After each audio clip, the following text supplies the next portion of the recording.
Sa pool sa CCTV, ang pamaril sa isang babae sa Caloocan kagabi. Ang biktima, ang nanay ni Angelica Yap, o mas kilala bilang si Pastillas Girl. Diyos ko po, umaaksyon si Jen Calimon.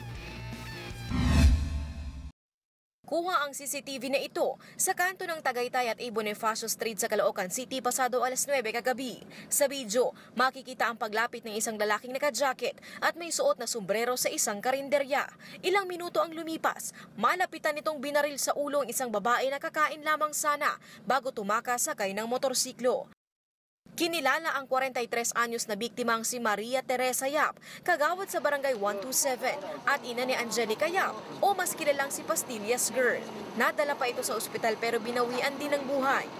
May narinig po kami putok.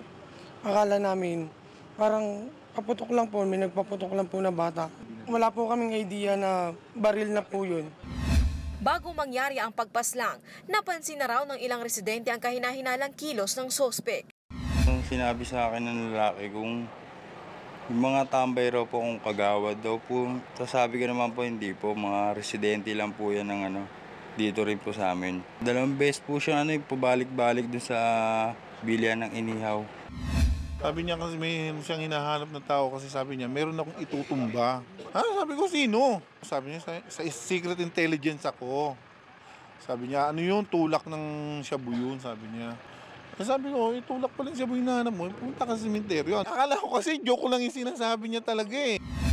Na-recover sa crime scene ang isang basyo ng hinihinalang 9mm na baril. Blanco pa ang mga otoridad sa motibo sa pagpatay. Pero ayon sa mga kaanak, nakatanggap ito ng death threats noong nakaraang linggo. Ang panganay na anak ng biktima na si Angelica, pilit nagpapakatatag. Wala ko iba na sabi ko, di. Bahal ko sa sorry. I think hindi niya deserve yung nangyari sa kanya. Ang lagi niyang sinasabi sa akin is magpakatatag lang ako. And I think yung sinasabi niya sa akin palagi noon, yun yung kailangan ko ulit gawin ngayon para sa kanya, para sa mga kapatid ko. Patuloy ang investigasyon para matukoy ang sospek at ang motibo nito sa pagpatay. Umaaksyon, Jen Calimon, News 5. Be sure to come back. News 5 everywhere. Copyright 2015.